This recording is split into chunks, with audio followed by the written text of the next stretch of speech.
Promo റിവ്യൂയിലേക്ക് എല്ലാവർക്കും സ്വാഗതം. ഈ റിവ്യൂ ഇഷ്ടപ്പെടുവാണെങ്കിൽ ഒന്ന് ലൈക്ക് ചെയ്തും സബ്സ്ക്രൈബ് ചെയ്തും സപ്പോർട്ട് ചെയ്യണേ. അപ്പോൾ സച്ചിയെ പിടിച്ച് പോലീസ് ജീപ്പിൽ കയറ്റി കൊണ്ടുപോകുവാണ് നന്ദു. അത് കഴിഞ്ഞ് എല്ലാവരോടും ഇരുന്ന് സംസാരിക്കുമ്പോൾ ആദർശ് പറയുന്നുണ്ട്, ഏതായാലും കുറച്ച് ദിവസമായിട്ടുണ്ടായിരുന്ന ടെൻഷൻ അങ്ങ് മാറിക്കിട്ടി. തെളിവുകൾ ശേഖരിക്കാൻ നന്ദു മാത്രമല്ല അനിയും അനിയയുടെ കൂട്ടുകാരും എല്ലാം ഒരുപാട് ഓടിയെന്നാണ് തോന്നുന്നത് എന്നൊക്കെ പറയുന്നുണ്ട് കേട്ടോ.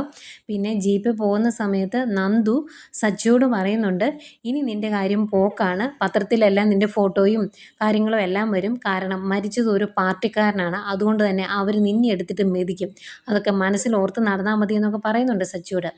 അപ്പോഴും കനകയ്ക്ക് അനിയുമായിട്ടുള്ള വിവാഹം ഇനി അങ്ങനെ നടന്നു പോയാലോ എന്നുള്ള ടെൻഷൻ ഉള്ളതുകൊണ്ടാണെന്ന് തോന്നുന്നു ഇങ്ങനെ പറയുവാണ്. എനിക്കും ഒരുപാട് വഴിപാടും പ്രാർത്ഥനയും ഒക്കെ ഉണ്ട്, അനിയല്ലാതെ വേറെ ഒരു നല്ല പയ്യനെ നന്ദുവിന് ഭർത്താവായി കിട്ടണം, അതിനാണ് ഞാൻ പ്രാർത്ഥിക്കുന്നത് എന്നൊക്കെ പറയുന്നുണ്ട്.